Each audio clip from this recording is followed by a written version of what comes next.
Hola, muy buenos días a todos. Bienvenidos. Espero que hayan disfrutado sus vacaciones. Bienvenidos al seminario de la Academia de Acuicultura, que en esta ocasión tenemos por invitada a una muy buena doctora, la doctora María Isabel Apto de la Parra, quien es licenciada de la Facultad de Ciencias Biológicas de la Universidad Autónoma de Nuevo León. Es maestra en ciencias por la Facultad de Ciencias Biológicas de la Autónoma de Nuevo León y tiene un doctorado en ciencias agropecuarias en Estados Unidos. Sus líneas de investigación es la arbicultura de peces marinos y mejoramiento del alimento vivo para larvas de peces, desarrollo de biotecnologías para la producción de juveniles de peces marinos en cautiverio. Ha desarrollado biotecnologías en las cuales se pueden encontrar la producción de juveniles de botete diana, eh, la producción de juveniles de pargo flamenco, la producción de juveniles de pez payaso, la producción de juveniles de pez payaso amarrón. Asimismo, cuenta con 30 artículos en revistas indexadas, 6 direcciones de tesis de licenciatura y actualmente tiene 2 de maestría en ciencias. Doctora, muchísimas gracias por la oportunidad de tener una plática sobre sus trabajos, sus investigaciones y bienvenida. Le dejo el micro y las cámaras a usted. Pues muchas gracias, Eduardo. Muchas gracias por invitarme para platicarles un poco sobre lo que hacemos sobre el cultivo de larvas, sobre todo de botete, de pargo y del pez payaso les voy a hablar un poco. Voy a apagar mi cámara para poder hablarles sobre esto. Bueno, eh, en el cultivo de las larvas de peces marinos, pues lo primero que necesitamos obviamente son huevos de óptima calidad. ¿Cómo sabemos que estos pueden ser de óptima calidad? Pues deben de presentar altos porcentajes de fertilización. Estos deben de ser arriba del 95% de fertilización. También altos porcentajes de eclosión, que lo ideal sería que fuera por lo menos el 85% de la eclosión de las larvitas. También un alto porcentaje de la supervivencia de las larvas a la primera alimentación, es decir, cuando pasan de la alimentación endógena a la alimentación exógena, que el vitelo sea transparente y haya homogeneidad en él. Eh, Otro de los criterios es que no haya huevos endentados o que sean abortivos, que no haya malformaciones en las primeras divisiones y que los porcentajes de huevos flotantes sean muy alto, así como que también sean huevos esféricos. Otro de los criterios es que el diámetro de los huevitos no sea anormal y que la gota de aceite tampoco sea anormal. En el caso del pargo, que es solamente una gota, y en el caso del botete, pues son varias gotitas de aceite, que estas sean circulares y que también presenten una buena distribución. Asimismo, que los huevitos no presenten manchas irregulares y que no haya presencia masiva de microorganismos.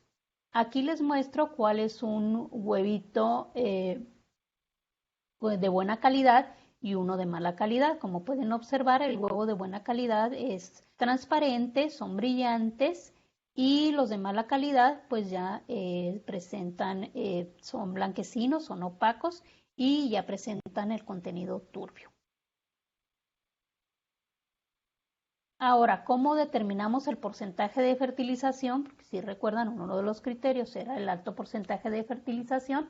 Pues tomamos una muestra, ya sea de 0.1 gramo o de 0.5 mililitros de estos huevitos que nosotros tenemos, y bajo el microscopio nosotros contamos el número de huevos totales y después tomamos una submuestra para contar el número de huevos, vivos y muertos.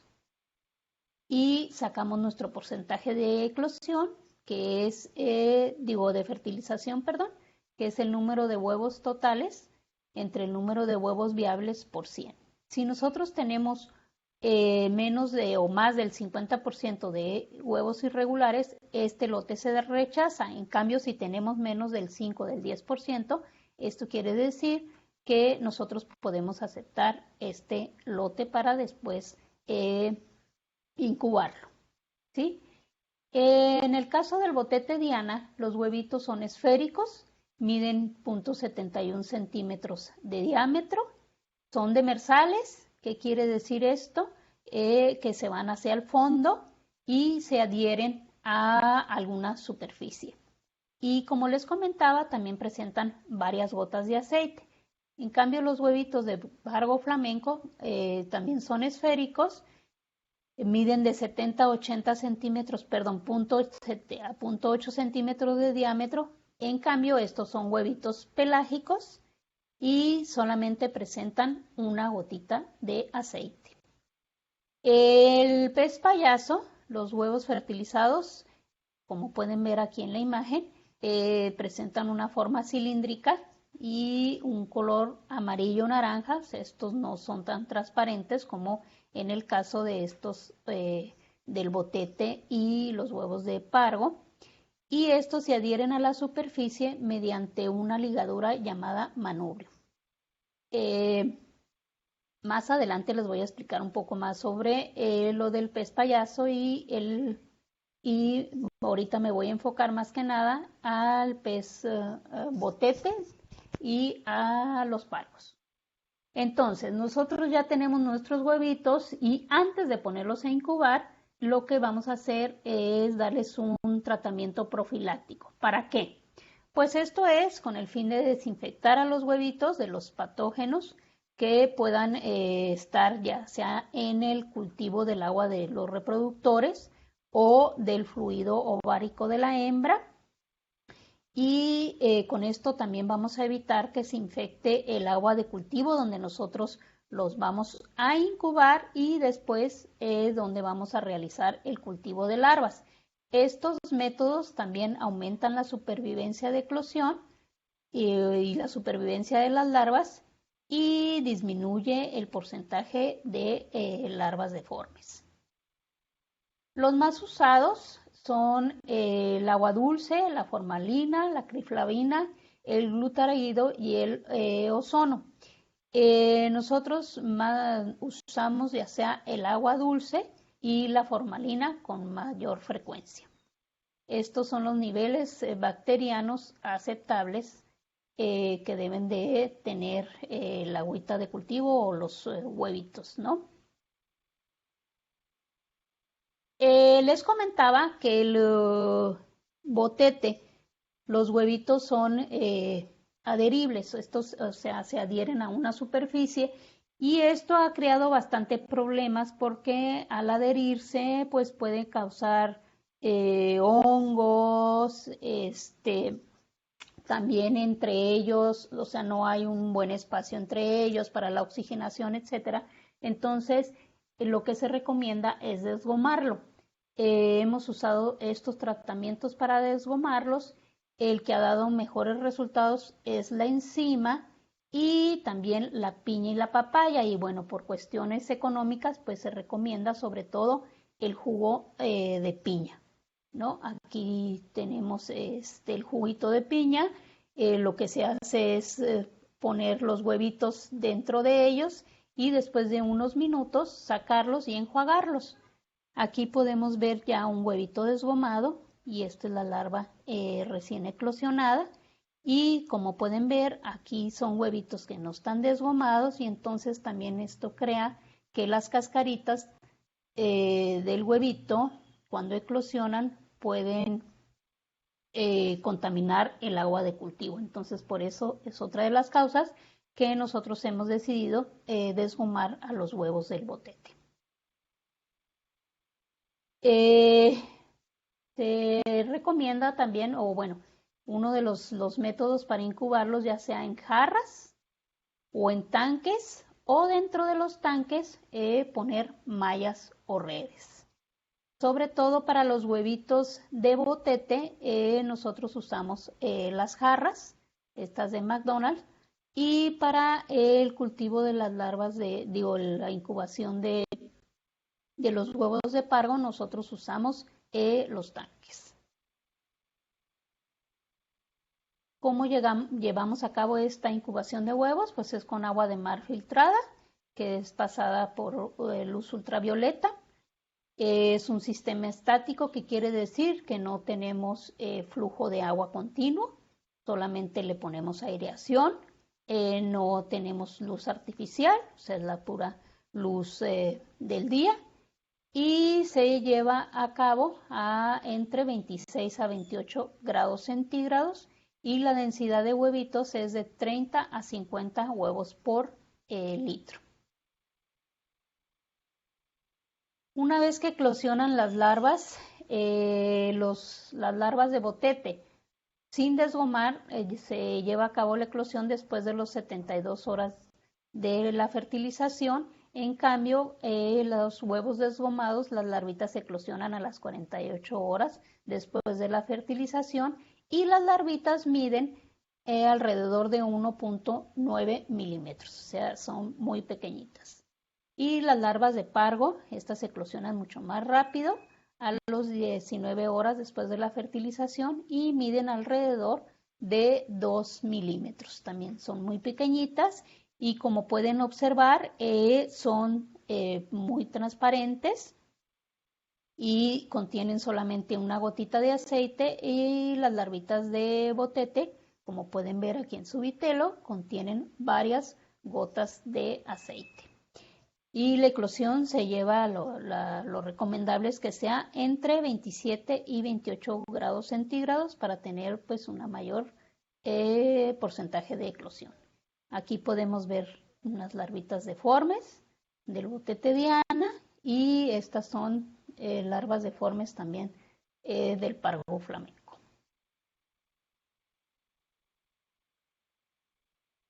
Bueno, y ahora ya después de que eclosionaron las larvas, pues vamos a llevar al cultivo larvario. Aquí les voy a hablar del alimento vivo, los protocolos de alimentación y cuáles son los parámetros ambientales y cómo se lleva a cabo el destete. Pues las larvas, como les comentaba, al eclosionar pues no están completamente formadas, así es. Sus ojos, como pueden ver, no están pigmentados, su boca aún no se abre, ni el ano.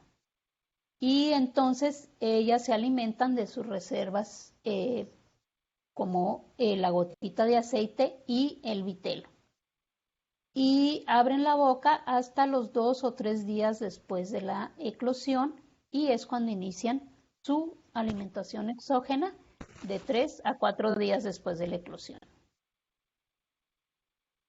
Aquí podemos observar una larvita de pargo a los 2 días después de la eclosión. Como pueden ver, ya sus ojos ya están pigmentados y su boca ya se está abriendo. Esta larvita pronto va a iniciar su alimentación exógena.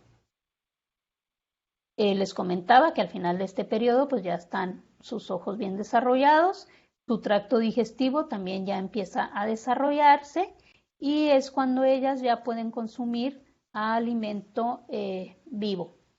Estas ya también son más activas, justamente pues para poder empezar a alimentarse. Las larvas se alimentan de rotíferos, pueden alimentarse también de copépodos y de náuplios de artemia.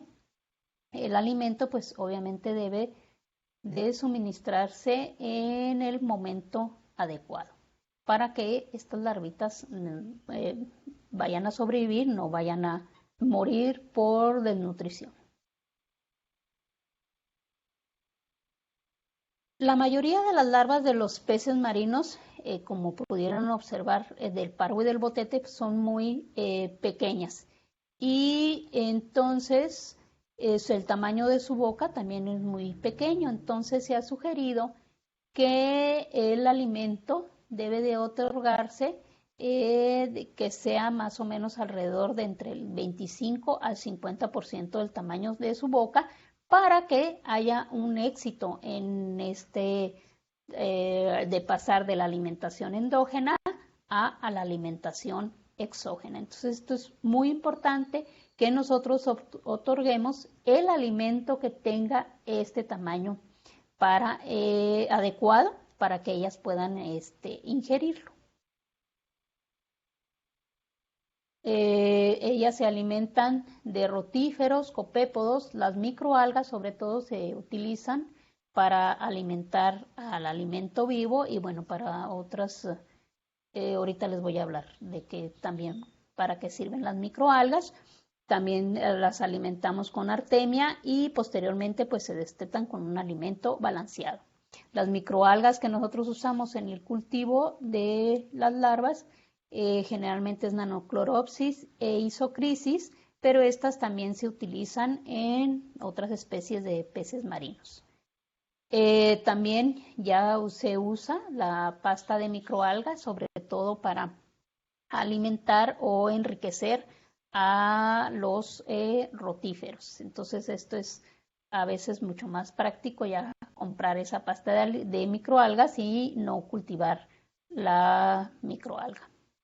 También es mucho más barato. Pero bueno, les comentaba cuáles son los efectos beneficiosos de introducir microalgas en los tanques de cultivo de las larvas.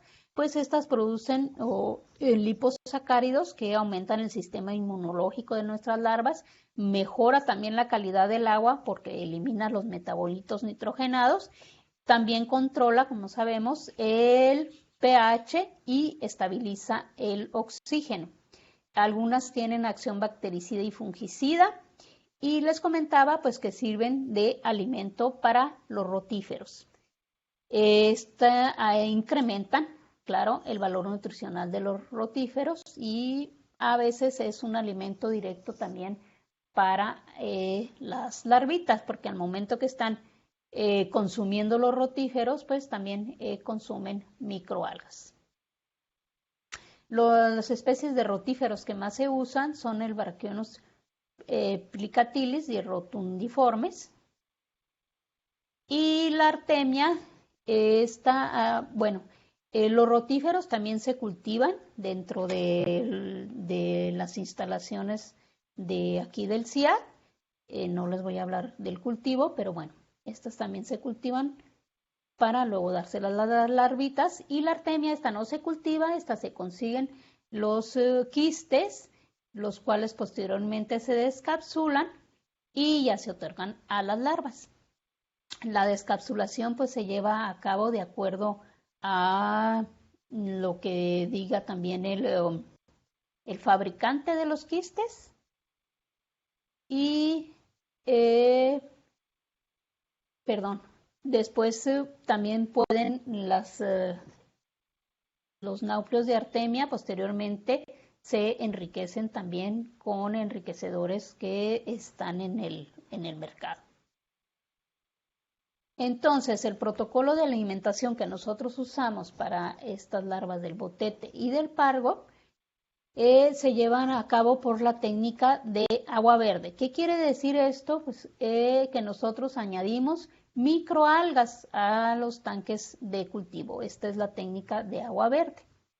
Entonces se añaden, como les comentaba, Nanocloropsis e Isocrisis a una densidad de 500,000 células y 50,000 células por mililitro respectivamente.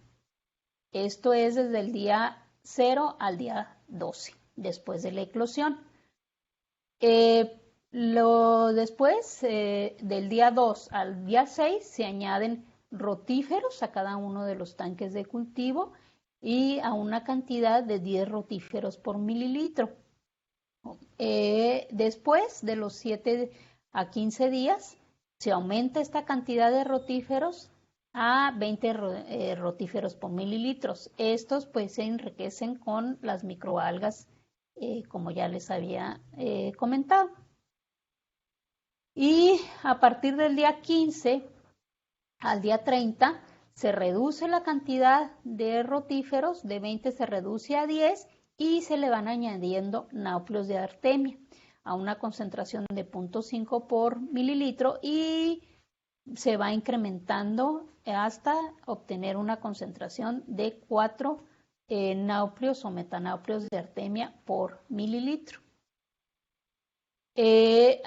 Como les comentaba, después se enriquecen los náuplios de artemia después del día 17 de la eclosión, de los 17 días después de la eclosión.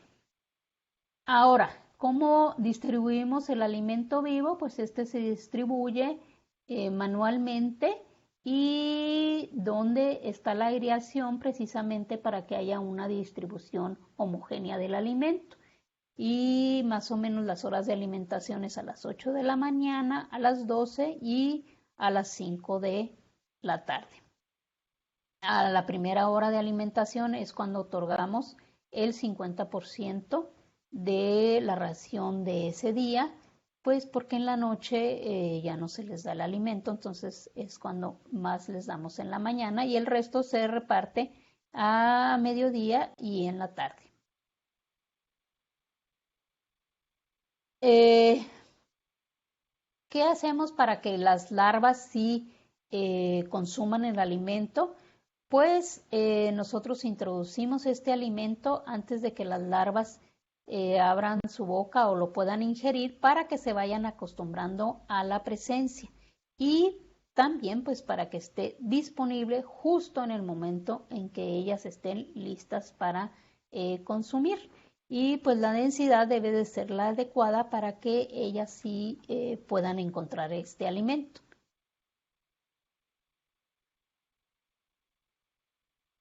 También les comentaba pues que es muy importante lo del tamaño de las presas, y otro punto importante es el fotoperiodo. Al principio del cultivo larvario se lleva a cabo con un fotoperiodo de 24 horas luz, para que ellas estén consumiendo y puedan ver a su alimento las 24 horas, y asegurarnos que tengan, o sea, que sí consuman ese alimento. Evitamos también el exceso de turbulencia por la aireación o por el flujo de aire, porque pues como vieron ustedes, son unas larvitas muy frágiles, entonces el flujo alto de aire o de agua puede hacer que ellas no puedan consuman ese alimento. Y también debemos de checar que sí estén consumiendo el alimento, que sí haya presencia en el tracto digestivo del alimento. Entonces, ¿cómo podemos saber si están consumiendo o no? Pues podemos hacer una evaluación cuantitativa y una cualitativa, y también podemos hacer evaluación del estrés de estas larvas. ¿Cómo hacemos la evaluación, cuantitativa? Pues lo que hacemos es anestesiar, ya sea 30 larvas o las larvas que sea necesario, y se abre y se observa el número de maxtas, o sea, esto quiere decir que están consumiendo los rotíferos, el número de estas que hay en cada larvita, o también de residuos de artemia que exista también en su tracto digestivo. Y bueno, se hace un registro y después se analiza para saber qué tanto porcentaje están comiendo. Otra, aquí también podemos ver cómo está saliendo, esta es una larvita que abrimos, y cómo está saliendo ahí también un nauplio de artemia. Perdón.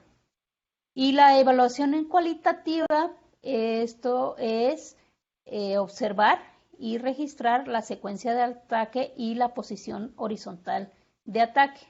Aquí les muestro un dibujo de cómo las larvitas consumen el alimento.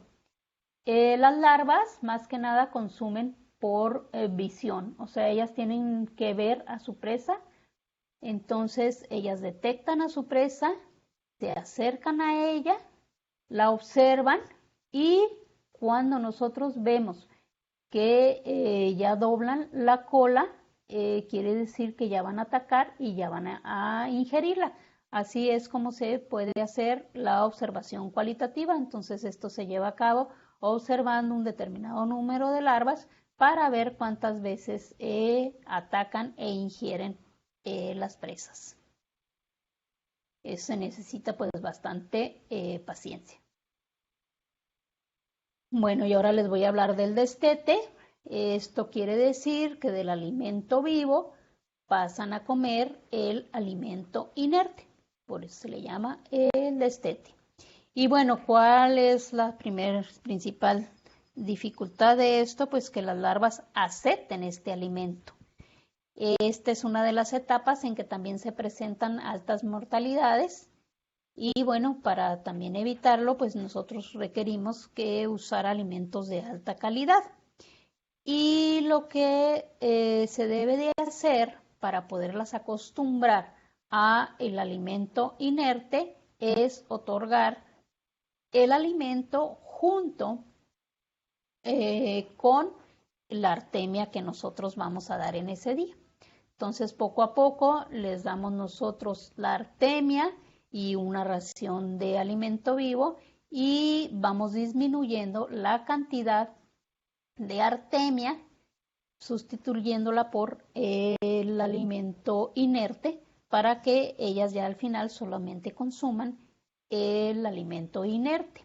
Y esto más o menos se lleva a cabo entre el 25 y el día 30 después de la eclosión, aunque ya la tendencia es que se adelante cada vez más este destete, dependiendo también de las especies, si es que aceptan el alimento balanceado.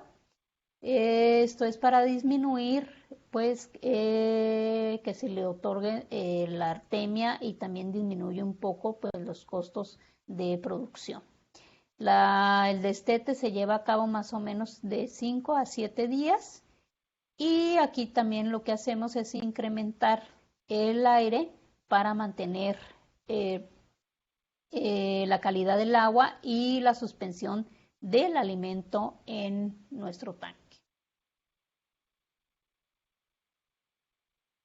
El flujo también se incrementa pues para mantener el flujo del agua, para mantener esta calidad y para que las partículas que no se consumieron pues sean desechadas.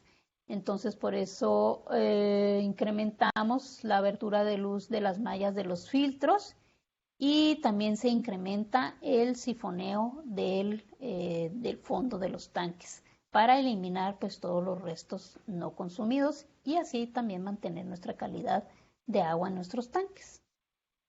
Aquí podemos ver, un protocolo de manejo del agua y de la alimentación durante un ciclo de cultivo larvario. Entonces, pues los tanques se sifonean desde el principio hasta el final. El flujo del agua, al principio les comentaba que era estático y después de los 15 días ya hay un flujo de agua constante y el volumen de recambio pues se va incrementando de acuerdo a los días. El flujo de aire al principio también es leve y con el paso de los días este también se va incrementando y bueno, ya les hablé de cómo se dan las microalgas.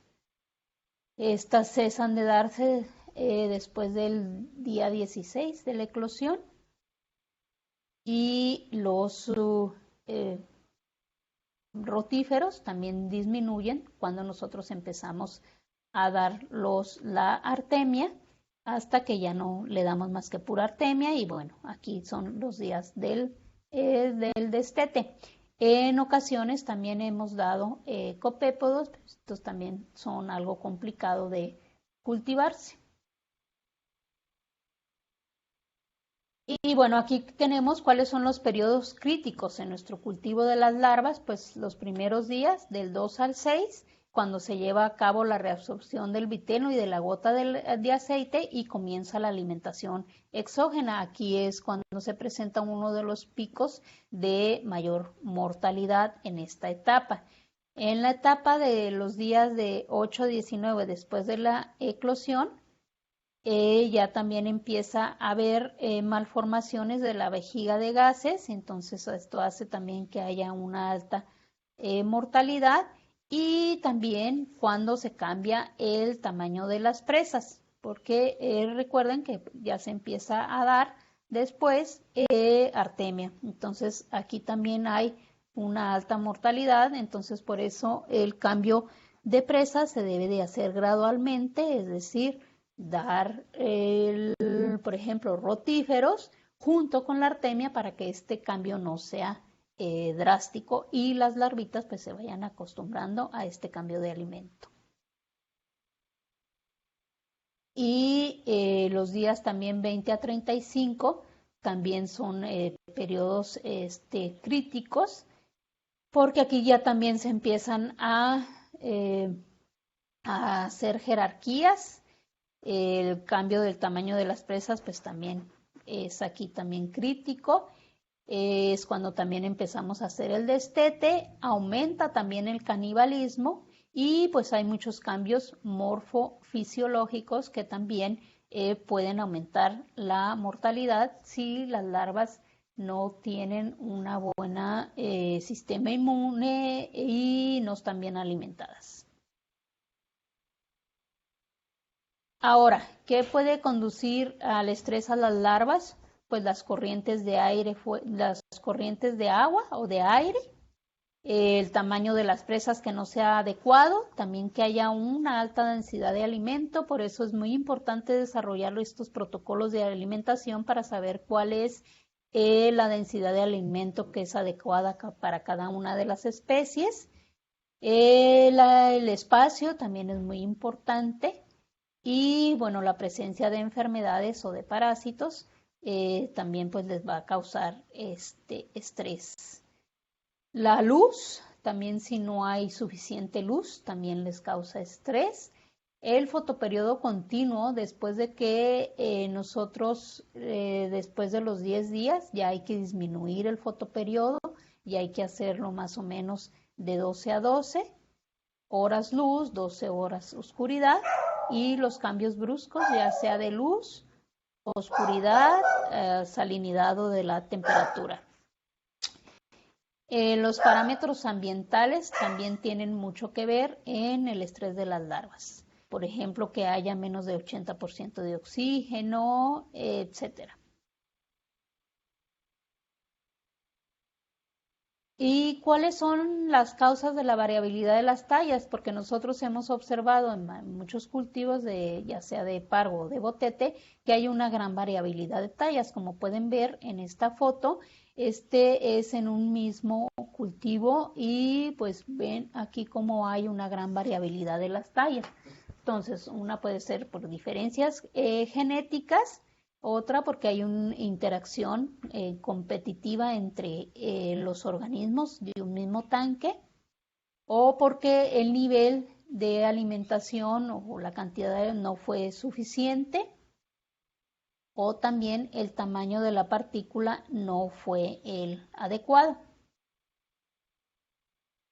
Este es en pargo, como pueden ver también hay una gran variabilidad, este es en un mismo tanque, este es un pargo, una larva, o bueno, ya son casi juveniles y pueden ver cuál es la diferencia entre ellos.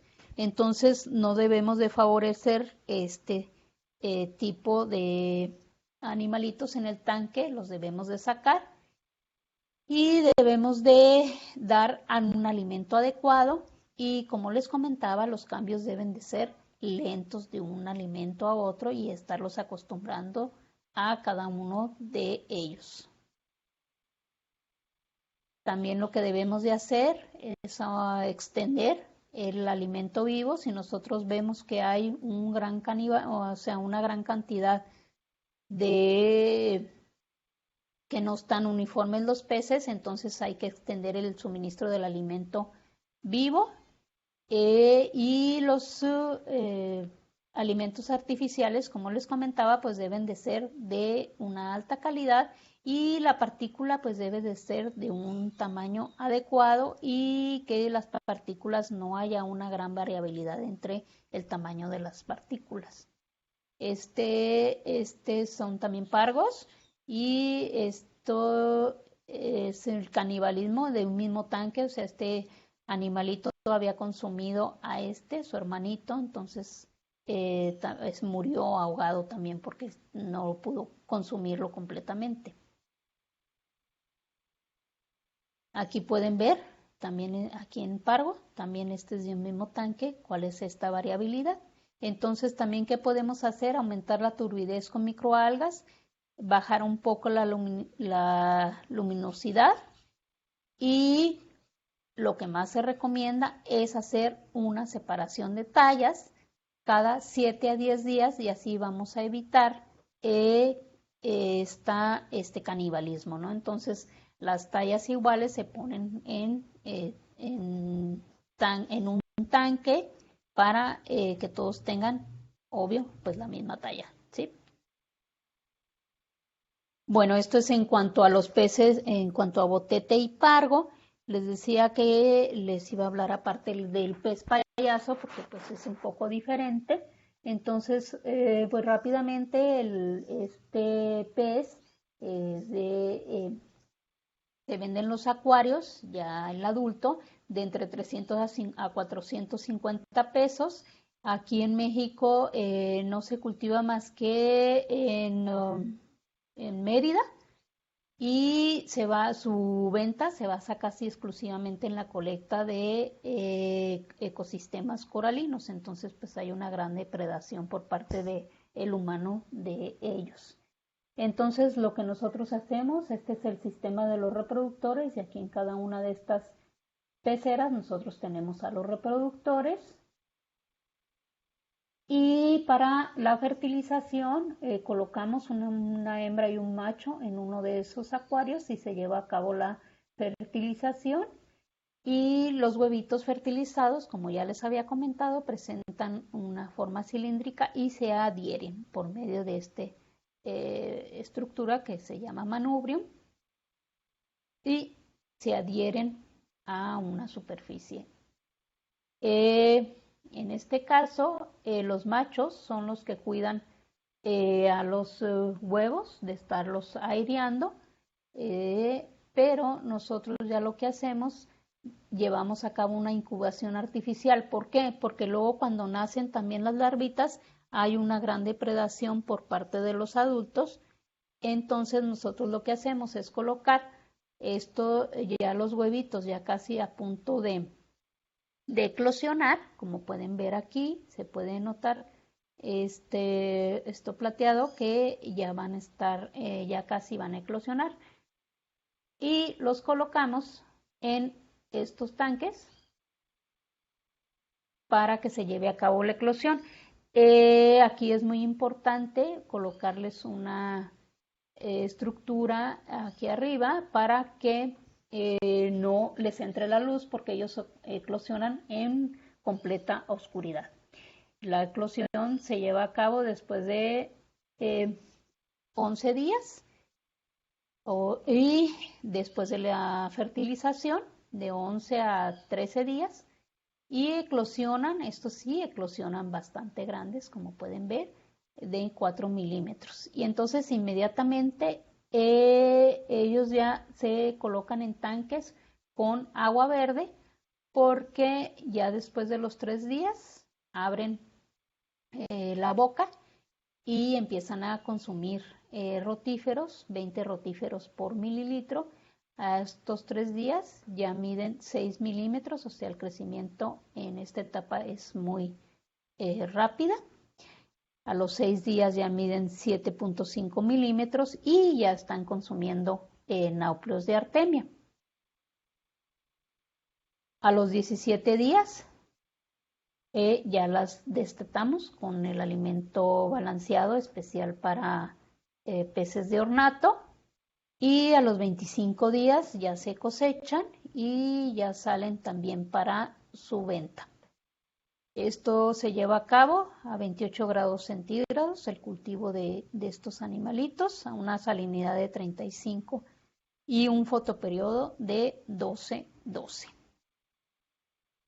Y bueno, eso es todo. No sé si tengan alguna pregunta. Muchas, muchas gracias, Isabel.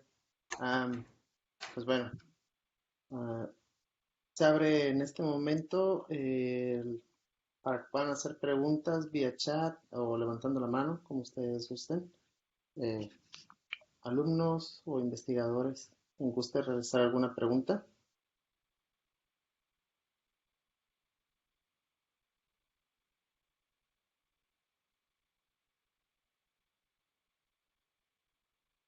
Mm,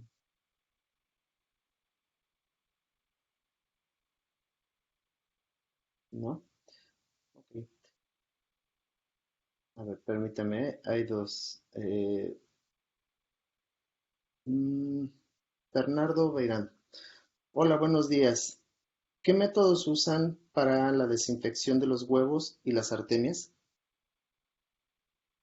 Para desinfectar los huevos usamos ya sea agua dulce o formalina. Y para la artemia, como llevamos a cabo una descapsulación, pues ya no es necesario la desinfección porque parte de la descapsulación lleva cloro, entonces pues ya se desinfecta en ese momento. No sé si aclaré la pregunta. Ah, Vamos a esperar ahorita que nos conteste. A ver, tengo algunas preguntas de investigadores, pero tengo algunas de alumnos. En este momento le voy a dar un poco de prioridad a los alumnos y posteriormente a los investigadores, ¿de acuerdo? Ok. Anabel Pérez. Buenos días. Muchas gracias por su presentación.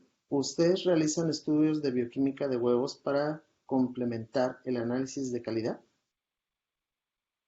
Sí, hemos hecho análisis del contenido, o sea, el contenido bromatológico, o sea, la proteína, los lípidos, también aminoácidos y también de ácidos grasos.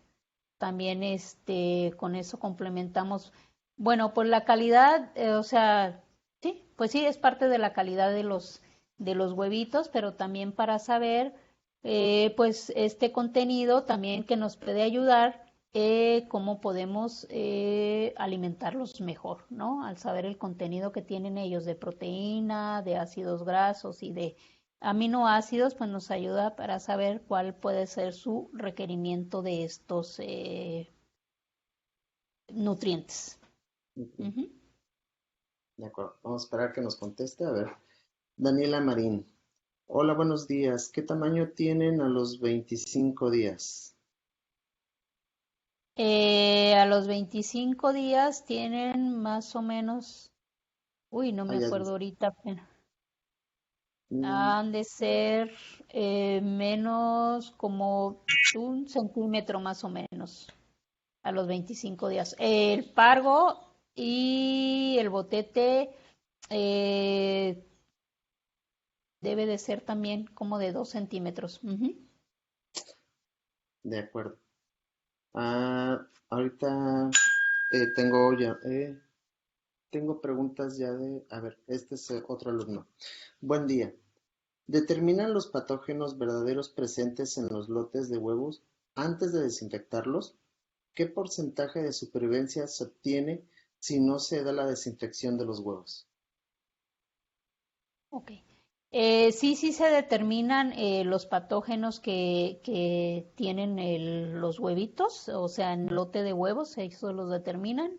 Esto lo hacen en el laboratorio de parasitología y hemos visto que si no se desinfectan los huevos, el porcentaje de eclosión es mucho menor a los huevos que sí se desinfectan. Por eso nosotros sí llevamos a cabo y sí recomendamos que se lleven a cabo los métodos estos profilácticos que les mencioné, ya sea con agua dulce o con la formalina. Ujú. De acuerdo. Ahora es que son varias, voy a poner alguna de investigadores. Estaba en primera instancia la doctora Minerva Maldonado. Eh, la reproducción del botete, ¿cómo la llevan a cabo? La reproducción del botete bueno, es artificial. Lo que hacemos nosotros es obtener el esperma del macho y los óvulos de la hembra, eh, exprimiéndolos a cada uno de ellos, se obtiene los óvulos, pues, los huevitos de la hembra y con una jeringa sacamos también el esperma del macho. Estos se colocan en un recipiente con un poco de agua destilada y digo, un poco de agua de mar filtrada y se lleva a cabo la fertilización artificial. Y luego ya después se desgoman estos huevitos. Ok. Vamos a esperar a ver qué nos contesta. Doctora Danitzia, ya le abrí el micro por si gusta. Isabel, buenos días. Muchas Hola, gracias buenos días. por la presentación. Finalmente te conozco, aunque sea desde acá, desde Zoom, ¿no? Gracias a la situación como está. Sí. Oye, pues muy interesante tu trabajo porque, pues bueno, lo que has resumido de una manera muy breve, yo sé, bueno, todos los que trabajamos con peces sabemos el esfuerzo que representa el llegar a producir, digamos, y sobre todo en 3 especies, pues mucho más. Pero bueno, mi pregunta va encaminada a que precisamente de lo que estabas hablando de la parte reproductiva, si ustedes han visto alguna diferencia en cuanto a todas las mediciones y todo lo que han venido investigando sobre si hay alguna diferencia entre los lotes que se dan por medio de los desoves espontáneos, porque tengo entendido que ustedes manejan la reproducción en 2 vertientes. Una es a través, digamos, del manejo y el control de los parámetros ambientales en los tanques, en machos y hembras se da la reproducción, se dan los desoves espontáneos y entonces ya ahí pues empieza a todo lo que es el estudio larvario. Y aparte, precisamente se da la fertilización in vitro. ¿Han visto en algún momento si hay diferencias entre uno y otro? Sí hemos visto que sí hay diferencias entre uno y otro, pero en parte nosotros hemos visto que es por diferencias también nutricionales, más que por hormonas, sino por diferencias nutricionales y por también los lotes que nosotros tenemos o que han existido a lo largo de todo este tiempo, pues hay unos lotes que son reproductores que ya tienen pues varios años que han estado desobando y ahí hemos visto también que la calidad de las larvas va disminuyendo conforme estos animales pues se van haciendo un poco más pues viejos, por así decirlo. Entonces, ahí es donde nosotros también hemos notado esta diferencia en la calidad de tanto también de los desoves, porque también ha disminuido esta cantidad de huevitos que se producen y la calidad de las larvas, que también hemos visto que ha aumentado la cantidad de larvas deformes. Pero sobre todo por deficiencias nutricionales y porque los lotes pues se van haciendo viejos. Entonces lo que hemos ido haciendo pues es trayendo reproductores o sustituyendo los reproductores más viejos por reproductores pues más jóvenes. ¿Sí? ¿No han hecho líneas de F1 y F2 con sus mismos desoves que han tenido, digamos, llevándolos a crecimiento reproductivo, viendo maduración ya en cautividad de los mismos lotes que ustedes están produciendo? ¿No lo han hecho todavía eso?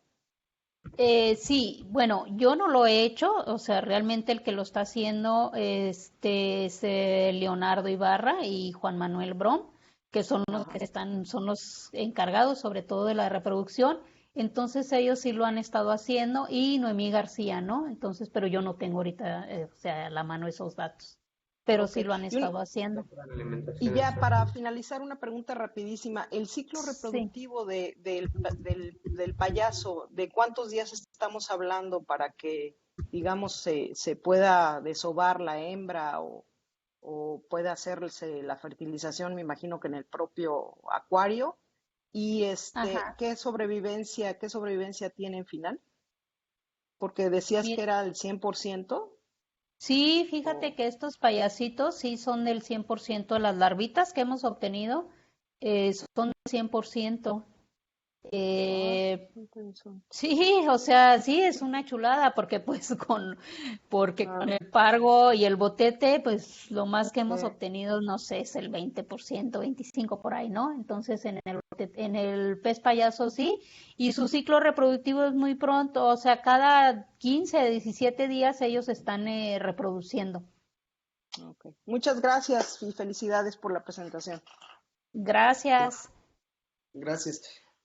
Voy a dar una pregunta de un alumno y después le voy a dar a ceder la palabra a la doctora Concepción. Permita, ay, que me van llegando las preguntas y se me va. Alejandro Rojas, buenos días, muy buena presentación. En relación al desgomar con piña o papaya, ¿cuál es el compuesto sustancia de estos que permite desgomar? Bueno, sabemos que la piña y la papaya pues tienen enzimas que son las que degradan o la proteína que cubre al huevito, o sea, la cubierta que tiene el huevito, esta gomita que tiene, es, en parte son proteínas y entonces estas enzimas lo que hacen pues es degradar estas proteínas y entonces se le quita esta película pegajosa, por así decirlo, ¿no? Entonces son enzimas.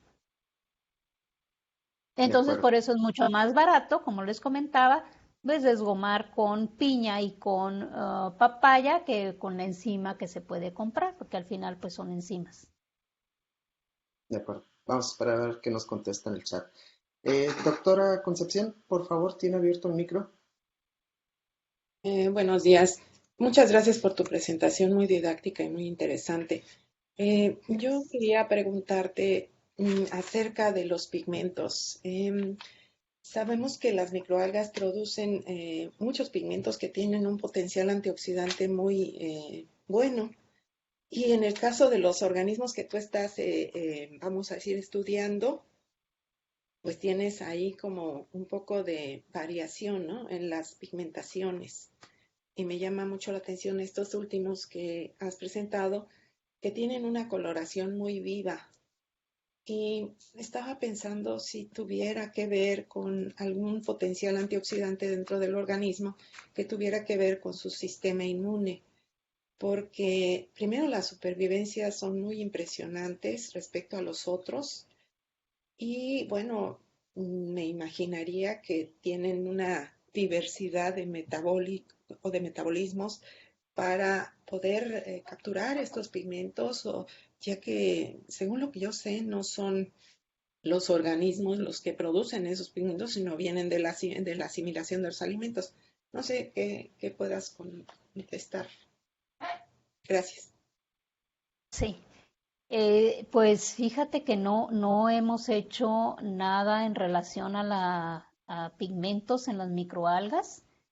Pues muy interesante lo que me estás comentando. Justamente sí, aquí en el pez payasito, bueno, una de sus características justamente son sus colores brillantes y ahorita que estás mencionando hay algunos lotes que sus colores no, o sea, no son tan brillantes o tan fuertes como en otros lotes y bueno, podría sí estar relacionado con lo que me estás comentando sobre la pigmentación en las microalgas o en el alimento, ¿verdad? Porque Sí. pues la microalga pues son cultivos, o sea, para cada lote pues ya son diferentes lotes de microalgas que se le están otorgando, pero no hemos hecho nada al respecto para ver esta variabilidad en el cultivo de las microalgas.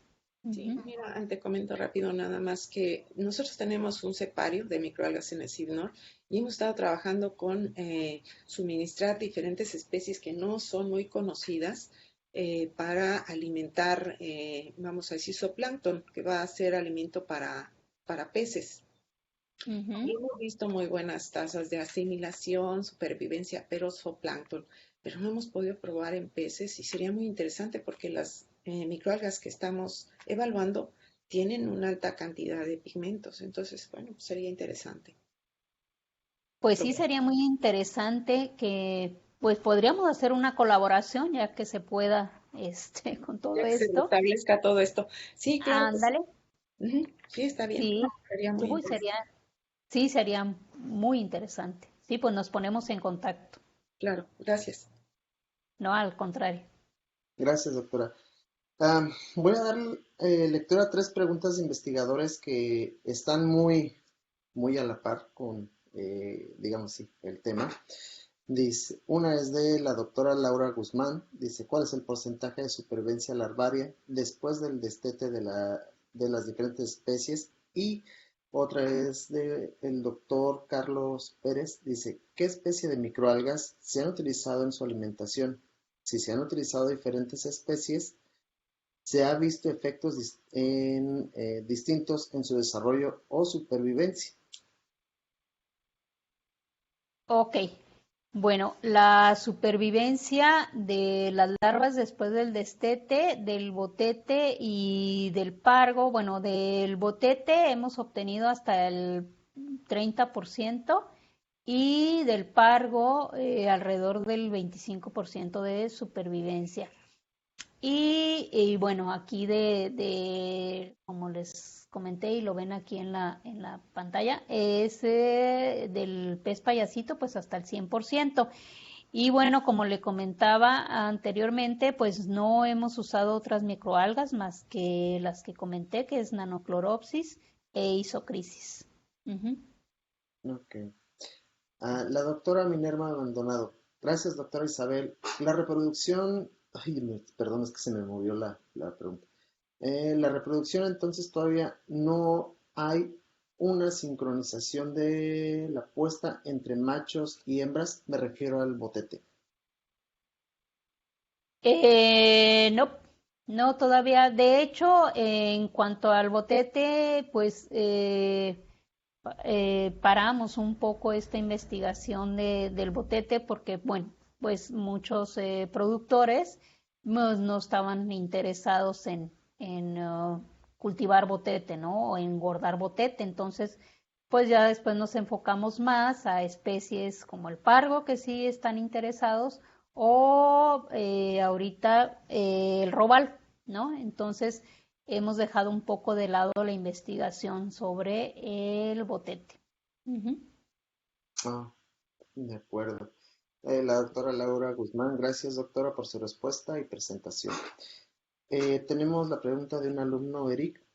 Menciona que el cambio a alimentación exógena es un punto crítico en la supervivencia. ¿Se ha estudiado si esto tiene relación con la microbiota asociada al alimento vivo que se suministra? No hemos estudiado eso que él está preguntando. Sería también otro punto de investigación, pero pues a lo mejor sí podría estar un poco eh, eh, relacionado, ¿no? Pero no lo hemos estudiado. Sí, claro. Sí, es un tema bastante, da para mucho, la verdad. Sí, claro, sí. Eh, ¿Alguna otra pregunta, jóvenes o investigadores? ¿Alguien que quiera hacer? Nos queda para, por lo menos para una pregunta.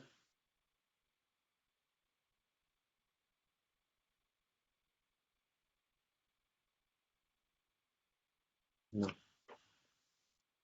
Pues, Isabel, doctora, de verdad muchísimas gracias por la oportunidad de poder tener una charla. Como se dará cuenta, son muchas preguntas relacionadas al tema a ver, no, Eric, solamente dice que gracias por la respuesta. Eh, y pues la verdad muy interesante todo lo que hacen. Hablar de tres especies en 40 minutos se escucha muy fácil, pero no lo es, ¿no? Tener el avance. Y pues ojalá puedan tener un contacto con la doctora Concepción para que puedan hacer algo un poquito más Ojalá. de lo que tienen, ¿no? Y pues que la doctora tenga oportunidad de investigar también un poco más. Claro, claro. Pues muchísimas gracias. Al contrario, yo agradezco mucho que me hayan invitado. Pues este es un tema que me apasiona, obviamente, las larvitas. Y pues yo espero que podamos colaborar con ustedes, no nomás con la doctora Concepción, ojalá que sí lo podamos hacer, o con algún otro que quiera colaborar con nosotros. Estamos abiertos ya cuando esta situación nos lo permita de poder colaborar, ¿no? Como vimos, pues todavía hay muchos temas que falta por investigar, ¿no? Entonces Claro, todavía hay mucho que investigar. Ujú. de acuerdo. Pues muchísimas gracias. Salúdeme a Juan Manuel. Ya tiene Yo te lo rato que no veo saludo, el buen Manuel Martínez Brown. Bueno, pues yo te lo muchísimas saludo. gracias a todos. Buen inicio de semana y pues cuídense mucho. Gracias, Gracias. doctora. Hasta pronto. Hasta luego, gracias.